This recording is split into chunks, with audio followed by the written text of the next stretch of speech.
Okay, this video is going to be from the art book here, Best Christian Art. We're going to be talking about the Romans, and we'll start out with the first picture here.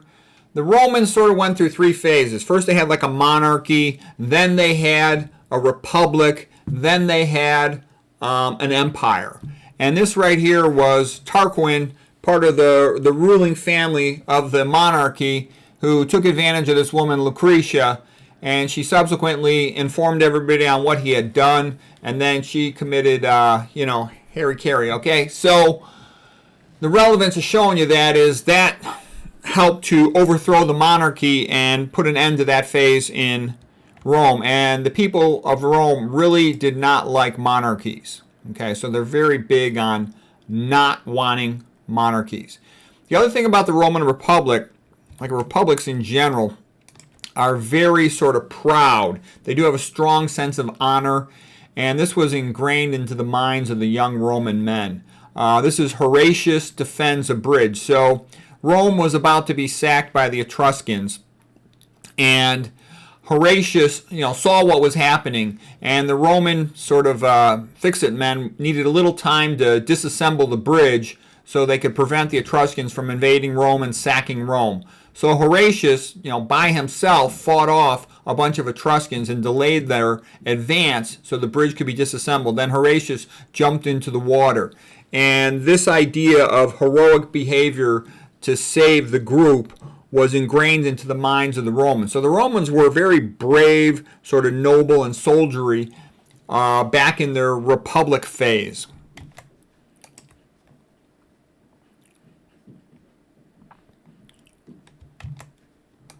Now this painting right here is the Roman Mucius in the presence of the Etruscan king Lars Porsena. So here's the Lars Porsena, Etruscan king, that wants to put Rome under siege and sack them. And this man, Roman Mucius, had snuck into the Etruscan camp, and he had tried to slay Lars Porsena. He mistook one of Lars Porsena's guards for being the king himself, and he slew him. And then they caught him, and when they were ready to, sacrifice him, he didn't care. And he even put his arm over a fire. And he said, go ahead, burn me. I don't care. And if you get rid of me, you know what? There'll be 10 more guys in my spot tomorrow. They're going to get you, Lars. There's no way you could take Rome. And this Lars Porsena was so scared, so impressed, and so scared of the bravery of the young Mucius that he decided, you know what? He's not going to mess with Rome. If they got more guys like this, they're just going to be too hard to handle. And this was sort of the stories that all the young Roman boys heard, to be heroic like these guys. And that's also partly why Rome was so successful, okay? Because they had a lot of brave, young, strong men. Yeah, Mucius said, you will never conquer Rome. And that was the Roman Republic. Very noble and impressive. And the sort of will follow the tail end of that with men like Julius Caesar and Cicero. Now here's a very famous painting. This is called The Oath of the Horatii by Jacques-Louis David. And this is the neoclassical style of painting. And Jacques-Louis David was the best of the neoclassical style. This painting was made in about 1785. It shows a couple things. They're all making an oath that instead of having the two cities battle head-to-head, destroy their armies and their property and whatnot, they would just have a few men go out and fight each other, sort of the top soldiers of each community. And these brothers took the oath that they would do it to defend their city. They in ancient Rome were selected to fight another group of men, brothers, called the Horatii. And so, on the one hand, I like Jacques-Louis David because he's a magnificent artist. On the other hand, I'm not such a big fan of him because he really wanted the French Rev to happen, back in the 1790s in France, and that was a disaster. But man, is he a magnificent artist. Okay, and this painting was sort of like, he's the prototype, the pinnacle of the neoclassical artist, and this is one of his all-time great paintings. He also has a magnificent painting on Napoleon and some other ones that are really good as well. You can also see the built-in attitude of it. The men are very strong, with straight, strong lines, firm of position, and the women are sad because they're about to lose some of the guys they love. One of the women was engaged to one of the Horatii. So either way, she was going to lose in this whole matter. But it also shows him kind of slumped over, kind of sad, kind of meek, kind of passive. And that was sort of the style and the thinking of ancient Rome and whatnot. And that's a whole other topic for another day. But, okay, now here is another painting characteristic of the attitude of the Roman Republic. And the Roman Republic was sort of, in many ways, a high point of Rome. The empire was a declining phase, a long, slow decline. But the Roman Empire was around longer than any empire has ever been. The combination, the Roman monarchy to the Roman Republic to the Roman Empire was around longer than any single functioning country has been. The Roman general Publius Cornelius Scipio Africanus, a lot of names there. He is the conqueror of Hannibal. Hannibal was a Carthaginian general, and he was the greatest general of those times. He kicked the crap out of Rome time and time again in every open battle. They were all scared to fight him. But actually, the Fabian strategy had sort of put Hannibal down with slow delay tactics in destroying his supply lines. Publius Cornelius Scipio Africanus also sort of helped finish off the conquest of Hannibal and Carthage. Okay, but some of the things he did were also examples of the potential nobility of the Romans. So in this case, he's giving freedom to a soldier, in a sense too, because he wants to make another person happy so he can form an allegiance with them.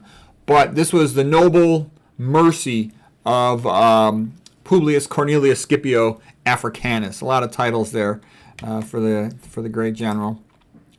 Okay, and here's another one, and along the same lines. After the battle, it's been pretty much a standard in all ancient battles that the men were slain, the women were taken advantage of and sold into slavery, the men were sold into slavery too. And the magnanimity, they also called it the continence, of Roman general Publius Cornelius Scipio Africanus, conqueror of Hannibal and the Carthaginians.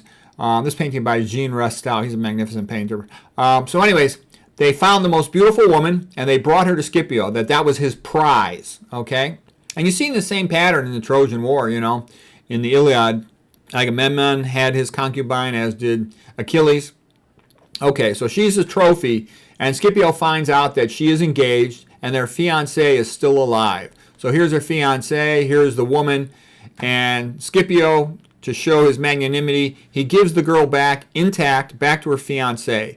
And this was also good, it's teaching men how they should behave, rather than behaving like barbarian, savage animals. And it's also Rome trying to show off how great it is, sort of like the attitude of, you should be lucky and grateful that we conquered you, or something like that. But still, what I like about it is this idea of the Republic was noble, something special, something good. Okay, now don't get me wrong, I think that I love the ancient Greeks in comparison with the Romans. And these were some of their heydays, some of the Roman Republic. I love all this stuff too. The martial virtues are good for a country to have them. But we'll see some more stuff of Rome. And now here's Julius Caesar. And Julius Caesar was a genius. Will Durant had described him the greatest general among a nation of generals. And he was a genius. His commentaries are brilliant. And, Caesar conquered the Gauls, and this is Vercingetorix. He was the great leader of the Gauls, and he was a great man, okay? And Caesar conquered them. He had to surrender. And eventually, though, he paraded them in the streets as, a war trophy prize. And eventually, they had him sent in prison and killed him, which I thought was kind of cruel and pathetic. When Caesar went back to Rome, because people were jealous of him, he went back with his legions. When he turned around to cross the Rubicon, he said the die is cast, meaning a fait accompli. Whatever's going to happen is going to happen. We can't change it now. Caesar was a very confident guy. One of his famous sayings is Vini Vidi Vici. I came, I saw, I conquered. Okay, another good quote from him. Men are quick to believe what they wish to be true. Experience is the teacher of all things. Beware the Ides of March, et tu, Brute. Okay, so anyways, Julius Caesar was a pretty impressive guy. He was rather brutal. I mean, he killed, I don't know how, like a million Gauls or something. Brutal, all right? But brilliant general. And he was also very jealous of Alexander the Great. He like was, I forget how old he was, maybe in his 30s, and he was like crying because he's like, by my age, Alexander the Great had almost conquered the entire known world, and what have I done so far? What have I done? Okay, here is a painting of Julius Caesar, falling in love with Cleopatra. Cleopatra was very beautiful, very intelligent woman, very seductive, obviously. So she was able to seduce Julius Caesar, and later she would seduce Mark Antony, a later leader of Rome. Now here's one of the paintings. There's a couple good paintings of this. The Death of Caesar at the hands of Brutus and Cassius. Okay, by the painter's name is Camucci. So, kind of a sad event. As far as Dante was concerned, this is one of the greatest tragedies ever in the history of mankind. The betrayal of Caesar. Okay, and he had Brutus and Cassius in the mouths of the devils. Okay, and also the guy who killed Christ. Okay, so Dante's book, this is one of the worst things that ever happened in the history of the world. And it was also partly an end to the destruction of the Republic. And they feared that Caesar himself wanted to be crowned an emperor, and that also was destroying the Republic. So in a sense, Brutus and Cassius, in their own way, in a sense, were trying to protect the Republic in that sense. But it's always more complicated than it sounds. And everybody tends to read Julius Caesar their freshman year of high school before they're ready for it. My favorite part, though, is the great speech of Mark Antony.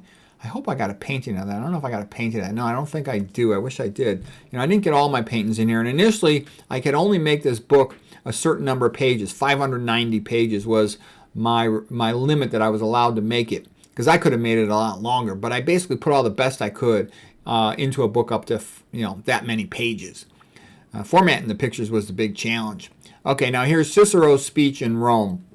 Cicero is considered the greatest orator of the Romans. He's considered the greatest Roman who ever lived. He was a great genius. He came from relatively humble means to become the leader of all Rome, okay? And he's right at the transition point between the Roman Republic before Augustus is going to come in and make it into an empire. And if you read Cicero, I've read a couple books about him. He was an absolutely brilliant speaker, incredibly persuasive. He had all kinds of little tricks. He was a lawyer by trade, and then became a politician after that. And he was absolutely brilliant, kind of ruthless, but also good in a lot of ways too. He went and studied all the philosophy and the writings of the ancient Greeks. He was a super educated guy. There's a lot of good things about Cicero. So here's one speech in Rome, this one by Schmidt. Okay, now here's another real famous one. This is Cicero denouncing Catiline. So Catiline was a man who he thought was trying to overthrow Rome, and there's controversy about that. Some people think he was unfair to Catiline, and actually Cicero got in trouble for his cruelty to Catiline, and Cicero himself was exiled from Rome for a while. Here's some quotes by Cicero. "The republic we inherited, it was like a beautiful painting whose colors were already fading with age. But our own time not only has neglected to freshen it, the painting, by renewing the original colors, but it has not even bothered to preserve its forms and outlines. What now is left of the ancient customs on which the Commonwealth, the Republic of Rome, was firmly founded? They have been so utterly buried in oblivion that not only are they no longer practiced, but they are forgotten." Okay, now does that sound familiar? That's like what's happening in the United States too. They've forgotten the founding fathers, okay? And you're falling like a bunch of chumps for all this modern psyop crap. Turn you into a bunch of gaslight chumps. Okay, anyways, Cicero continues. "What now is left of the ancient customs on which the Commonwealth of Rome was firmly founded? They have been so utterly buried in oblivion that they are no longer practiced but are forgotten." Okay, another quote by him. "Res ipsa loquitur." The thing or the facts, they speak for themselves. "Our minds have an insatiable desire to know the truth.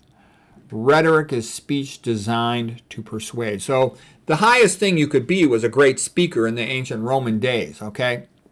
So they spent a long time training. Another guy named Quintilian, who was a big fan of Cicero, had a school for orators, and he wrote a book about his oration. I read that book too, and it was quite good. Cicero, though, was an incredible speaker, incredible.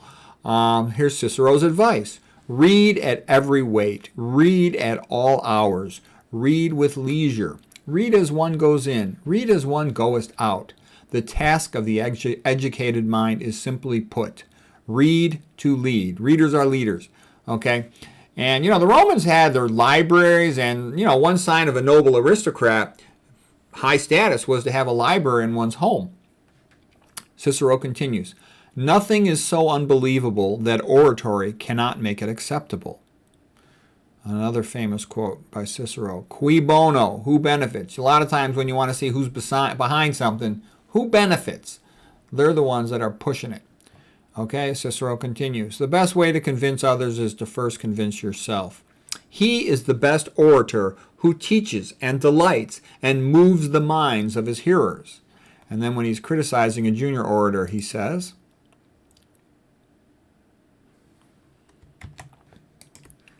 did you slap your thigh or at least stamp your foot?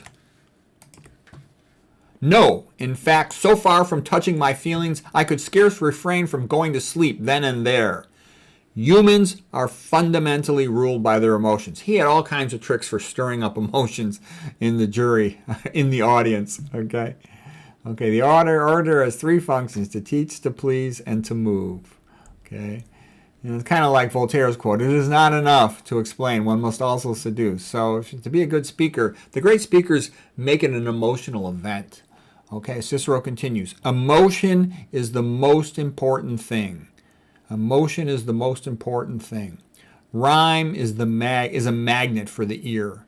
Make a rhyme for a key part of your presentation. And all you got to do is look at the O.J. Simpson with Johnny Cochran, that trial. And what does he say? If the glove doesn't fit, you must acquit. And that's like one of the few things that people remember from that. What was that? How many years ago was that?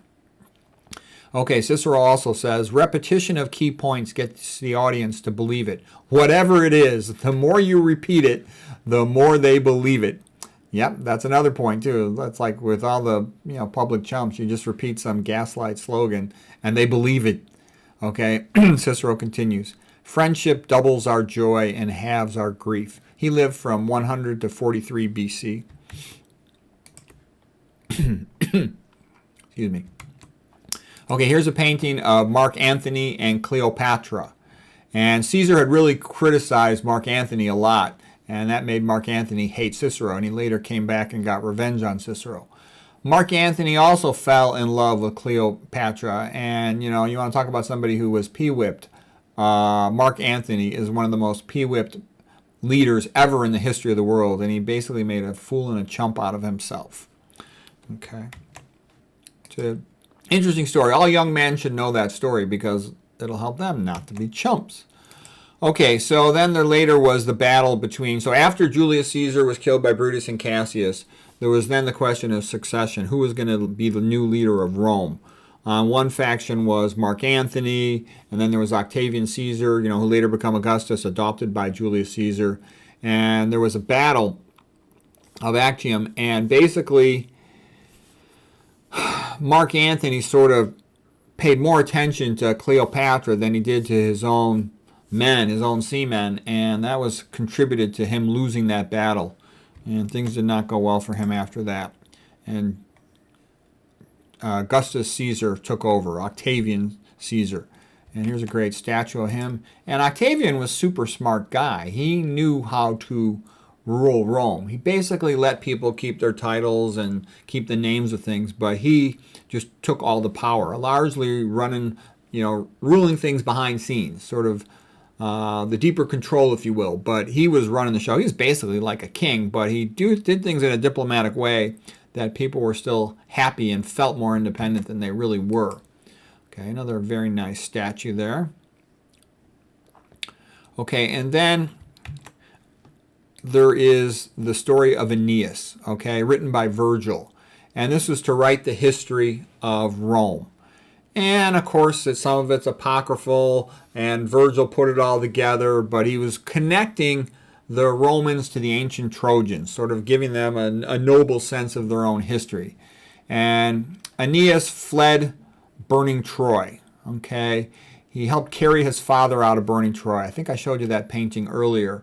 It's an all-time classic painting, classic moment in history. The idea of the young man, the son, carries his father's history, traditions, knowledge, and education on with him, and later gives it to his son, and it passes along through the generations. Okay, and he stopped for a while in what was then Carthage, and he met Dido, and it was a beautiful love story.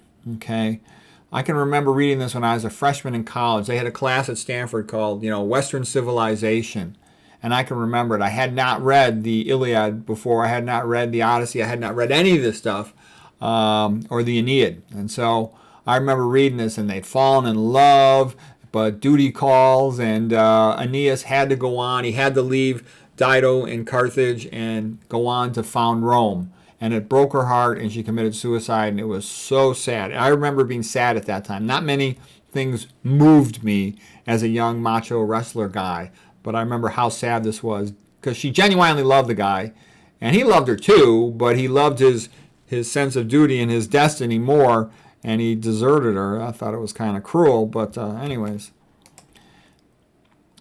Now here is Virgil reading the Aeneid to Augustus and his wife Octavia, and she had lost a son, and a part of the story was reminiscent of what had happened to her son, so she was extremely sad and like fainted at that moment.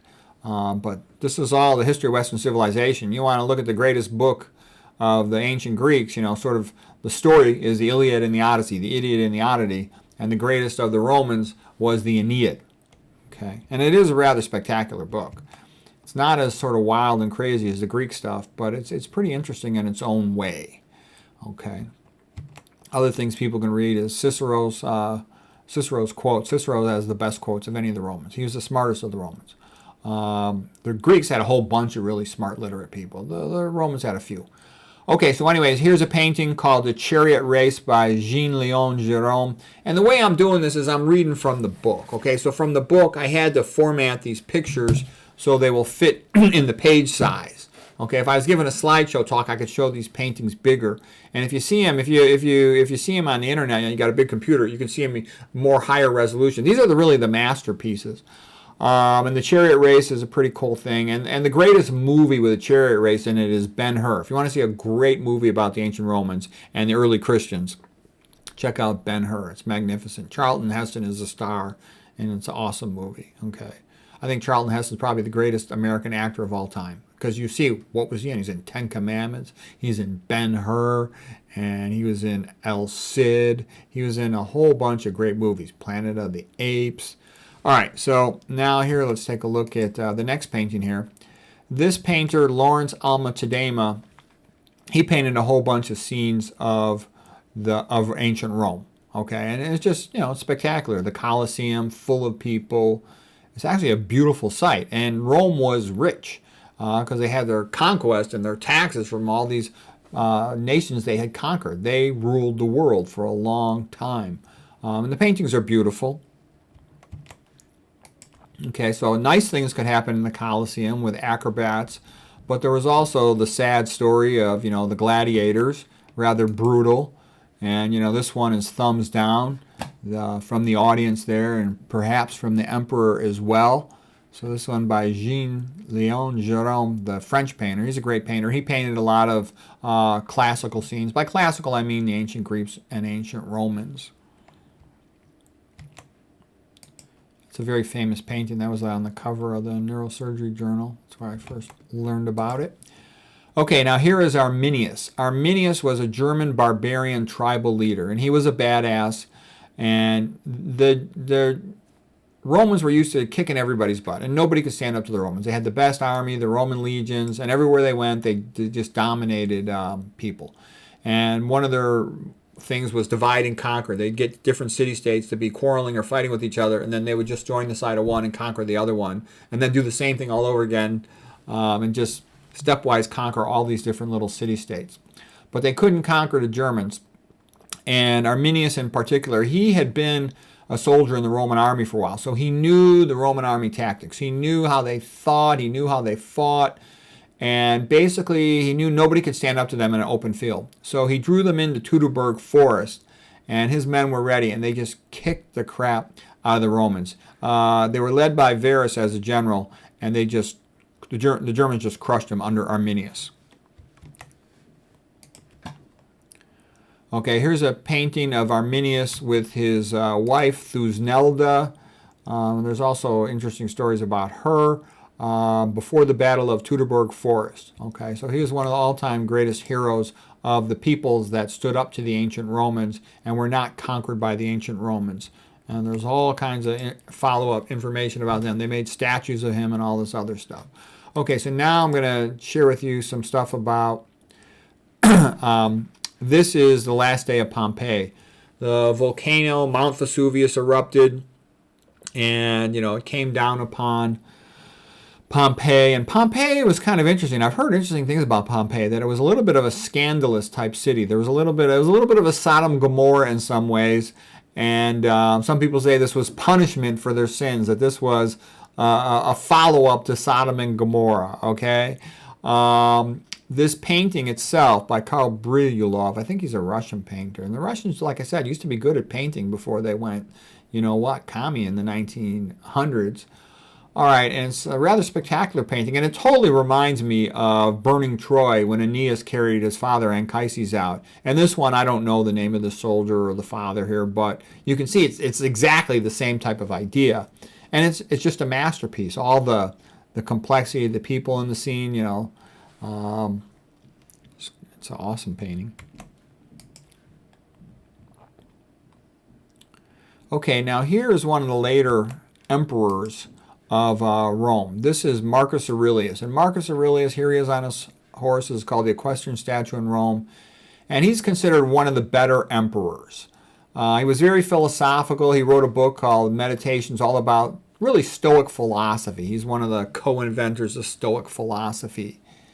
And he was a noble guy. He was the early emperor in the movie Gladiator, the one with Russell Crowe, and that is a great movie. His son, really probably not his real son, maybe a cuckolded son, was Commodus. And Commodus was a bad emperor, but you'd have to see the movie to know all the details of that. So anyways, my favorite quote from Marcus Aurelius is, "A man should be like a cliff, and all day long the waves hit against the cliff, but the cliff is not moved." And that reminded me, I saw some really good emergency room doctors, and they would deal with intense, really sad, complex situations. And as soon as they were done, no emotion whatsoever, walk in the next room and deal with something potentially similar all over again. That they could just keep it cool. And I like Aristotle's quote, the first step before an intelligent conversation is to remove emotions. So the other great Stoic was Epictetus, and basically said, don't bother your head with the things you can't change, just focus on what you can change. So Stoicism makes people stronger, and Alexander Solzhenitsyn also said the same thing. Stoicism and Christianity are good for physical and mental health, and that is true. So anyways, there's the great Marcus Aurelius. I actually think of that quote, like when I'm dealing with a bad day and I'm dealing with all kinds of headaches, I just want to get my work done and go home, and all kinds of unfortunate, stupid things are delaying me from going home. I just have to deal with them. I don't get upset. I don't say anything to anybody. I just deal with them, get it all done, and go home. It's the way it is. Okay, The Romans in Their Decadence by Thomas Couture. Okay, so the Romans became quite decadent when they had some really bad emperors in the days after Augustus. One of the really bad emperors was Caligula. He took his horse and had his horse be in the Senate, and so the joke was, why did Caligula put his horse in the Senate? And he goes, because he wanted things to be stable. Okay, but another really bad emperor was Nero. We're going to talk more about Nero later, but Nero was so bad. He was like, Satan. He was like Stalin. He was just the worst. All right, but anyway, you get the sense of this, the decadence of this painting here. Okay, and then also they had lead in their pipes. The word plum, plumism comes from lead in pipes, and that causes dementia, stupidity. Okay. Here is the pantheon. Pan means all. Theon, theo means gods. So the temple to all gods, the pantheon. And a rather magnificent building, and it has a oculus where the light comes in. So rather about, one of the high points of Roman architecture right here.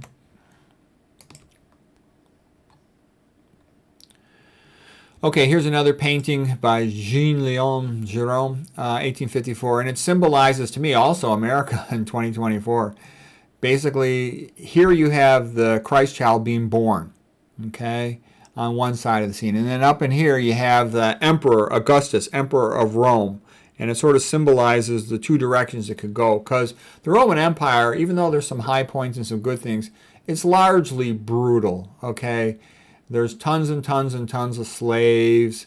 Evil emperors like Nero would just, bump people off left and right.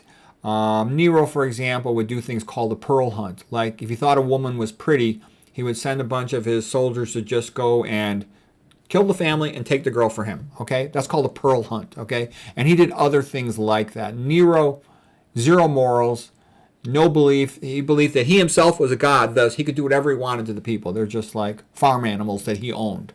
And I just finished reading the book Quo Vadis. I had saw the movie and done a movie review about it. I'll do a book review separate about it. It's a magnificent book. It's one of the top 4 or 5 novels of all time. It's a magnificent book. Quo Vadis by Henry Sienkiewicz. It's a Polish author.